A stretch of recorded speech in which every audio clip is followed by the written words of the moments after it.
আমার সাথে যিনি দাঁড়িয়ে আছেন উজ্জ্বল ভাই, আমাদের ইন্ডাস্ট্রির মেগাস্টার। আমার সৌভাগ্য হয়েছে ওনার সঙ্গে একটা ছবিতে কাজ করার, যে ছবিটির নাম ছিল জান আমার জান। আমার বাম পাশে যিনি দাঁড়িয়ে আছেন বদিউল আলম ফুটবল, আমাকে অনেক আদর করেন আমার ভাই, ওনারও 4-5টা ছবি করেছি আমি। কিন্তু বিটিভিতে আমি অ্যানালিস্টেড হয়েছি প্রায় 20 বছর। আমি কোনো নাটকে অভিনয় করতে পারি নাই বিটিভি। গত সপ্তাহে আমি একটা নাটকে অভিনয় করেছি, এটা আমার সৌভাগ্য। একটা দেশ এভাবে চলতে পারে না। 54 বছরে কোনো রকমের পরিবর্তন হয় নাই।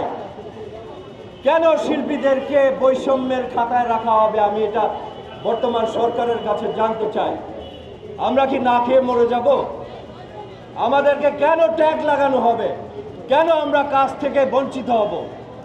কিছুদিন আগে শিল্পী সমিতির নির্বাচনের কিছুদিন আগে আমার এক বড় ভাই, এইখানে প্রিয়াঙ্কার শুটিং কমপ্লেক্স আছে, যিনি একটি ছবি বানাচ্ছিলেন, তিনি আমাকে নিয়েও বাদ দিয়েছেন। বলছে আমার শরীরে নাকি একটা রাজনৈতিক সংগঠনের গন্ধ আছে, অথচ আমি কোনোদিন কোনো রাজনীতি করি নাই।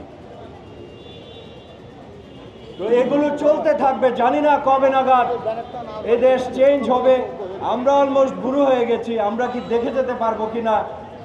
যারা গত বছর এই সময়ে মারা গেছেন, যাদের অঙ্গহানি হয়েছে, তাদের সবার জন্যে আমাদের পক্ষ থেকে অনেক অনেক দোয়া রইল।